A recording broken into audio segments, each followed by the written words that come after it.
4 adeptes de l'alimentation cétogène ont préparé ensemble un repas qui illustre ce qu'est leur diète au quotidien. C'est avec une crème d'avocat froide et crevettes épicées qu'ils débutent leur repas. C'est excellent. Oui. Apparue en 1920, la diète cétogène s'avère un traitement médical efficace pour traiter l'épilepsie pédiatrique.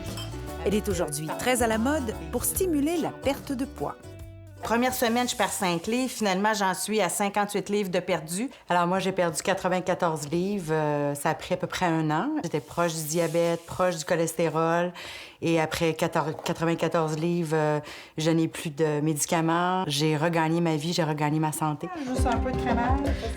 Oui. La diète cétogène est la plus restrictive des diètes faibles en glucides. On évite donc les fruits trop sucrés, comme les poires, les melons, les raisins, et les légumes racines trop riches en amidon. Karine Gravel, docteure en nutrition, a analysé la littérature scientifique au sujet du régime cétogène. Et elle s'inquiète du menu des kétos, comme ils aiment se nommer.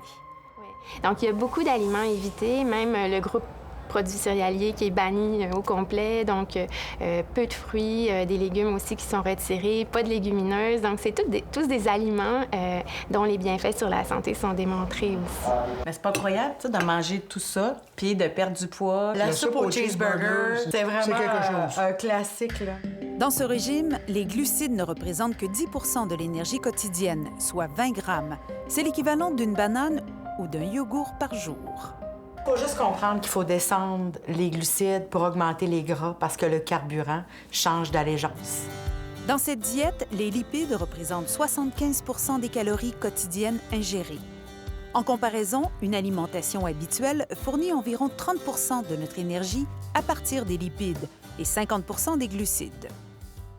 Moi, quand j'ai commencé la première journée, j'étais dans un brunch avec ma famille. Je suis revenue avec des œufs bénédictines, avec du fromage brie puis du bacon, puis j'ai dit « Je suis la diète cétogène ».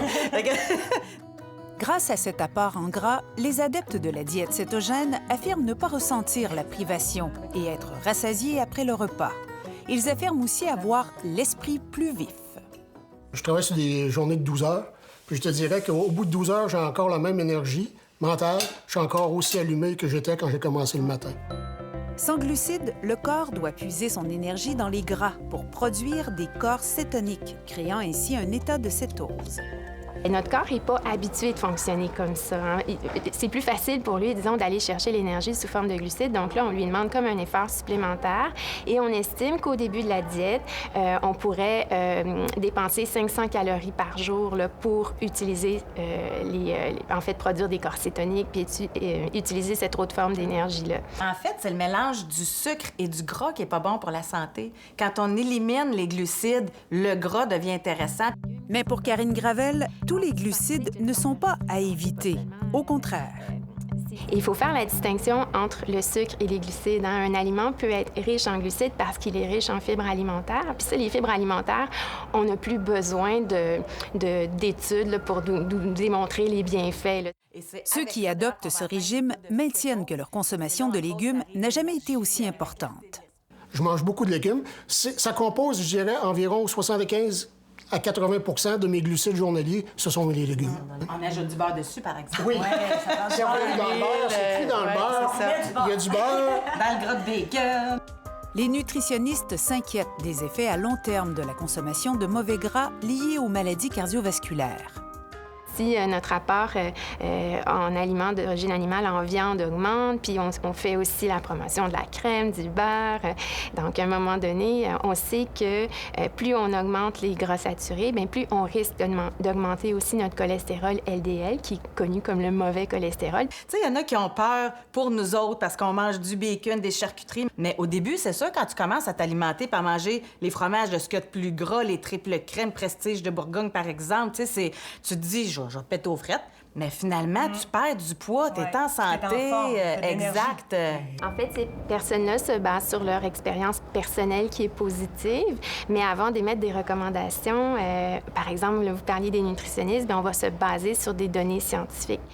Les diététistes ont besoin d'études réalisées sur de longues périodes pour établir leurs recommandations. Je pense que c'est sécurisant pour la population d'attendre d'avoir des études avant de recommander certaines pratiques, parce que c'est quand même pas une diète qui est anodine, hein. Il y a quand même des effets secondaires assez sérieux. Le cardiologue Martin Junot s'est exprimé maintes fois sur la diète cétogène et considère que ce n'est pas nécessairement une mauvaise diète. Il la suggère à des patients tout en émettant certaines réserves. Des gens qui ont vraiment un surpoids important et qui n'ont jamais réussi à perdre du poids, alors à ce moment-là, on leur dit qu'ils peuvent faire ça, à condition que les gras soient de très bonne qualité.